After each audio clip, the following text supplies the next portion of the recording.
one class. Ito yung papagana ng buong program. So, nag-import ako ng scanner para makatake ng input sa user. So, ito naman, i-get ko yung info ng users. Nag-prompt ako ng para sa name and sinalo ko siya using the input next line.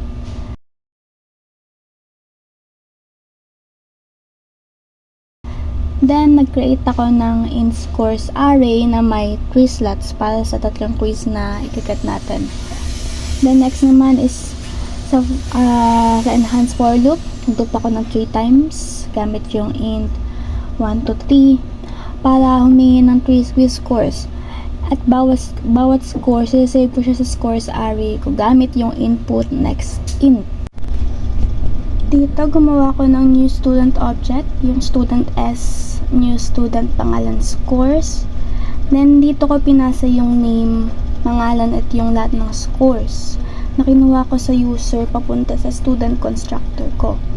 So, parang inabot ko lang yung data sa bago gawang na student object na nirepresent ko using the S variable.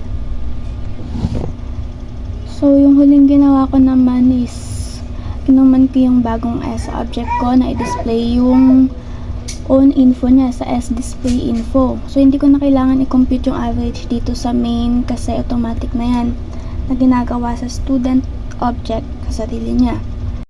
Now, dito naman sa constructor, yung student string pangalan and quiz scores para kapag gumawa ng bagong student object, automatic na mapapasa at may assign yung name at scores. Ginamit ko din yung this para sure na sa instance variable talaga na object ko sinisave yung values.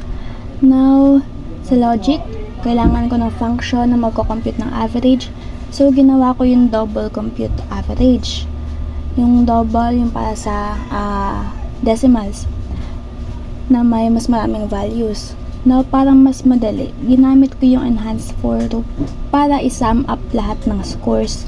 Tapos, na-return ko yung total na divided by 3.0 para sigurado na double or decimal yung result, which is important for averages. Now, huli is yung student class. So, ginawa ko yung void display info para ito na mismo yung mag-print ng lahat ng details niya, yung name, yung individual scores, and syempre, kinol ko na rin yung computer average dito para ipakita yung final average. So, the first one is the main2 class. So, it holds the main method, which is the starting point of the program. Dito nangyayari yung user interaction at yung pagpasa-pasa ng data around the program. So, una, igagat natin yung input. So, kailangan ko ng scanner input kagaya dun sa first program. So, dito yung new scanner system in. Ito yung ginagamit para magbasa ng input from the user. So, hihingin muna yung product name at isa-save dito sa string product. So, ito yung sa double. Weekly sales. New double for. Gagawa siya ng bagong array para sa for weekly sales. Ulit sa loop. Gumamit siya ng for loop. B is equal to 0 to B is less than 4 para humingi ng sales data para mula sa week 1 hanggang sa week 4. Inisave niya yung bawat input using input next double sa weekly sales. So, dito naman sa object creation, dito pinapasa sa product constructor. So, dito yung product name muna, then yung buong 4-week sales array, which is yung weekly sales na may assigned name. Then, sa product constructor na diniscuss natin kanina, yung tatanggap and mag-a-assign ito sa loob ng bagong object na represent natin as P or product. Ngayon naman, kakol natin yung display info method na bagong gawang product object or yung P. So, sa method na ito yung magpa-print ng lahat ng data na na-save sa object. And tinawag din natin dito yung total sales para makita yung final output. So, sa kabuuan dito, yung main to yung kumukuha ng data. Yung product object naman yung magsisave, mag-compute, and tagdi-display ng report. Product class is the blueprint para mag-create tayo ng product object. Dito yung data, yung variables, extraction methods, and related to sa product sales. Now, sa variables, dito sa string product, ito yung pangalan ng product o produkto. Then, sa double sales naman, yung new double na may 4, ito yung weekly sales data ng product.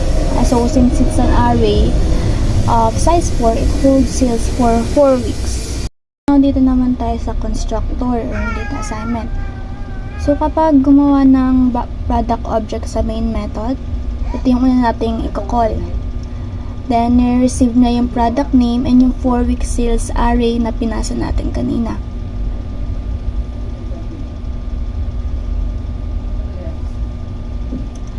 Then, ina-assign niya yung mga values na yon sa instant variables, yung sa this product and this sales dito, para ma-save at maging available sa buong product object.